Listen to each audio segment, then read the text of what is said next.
To turn off the screen and keep audio on Hisense TVs running Vidaa OS platform, press menu button on the remote control, and in this menu in the bottom part of the screen, look for audio only.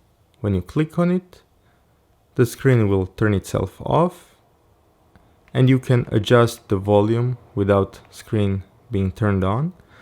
But if you press OK, the screen will be back and you will hear audio and see the picture.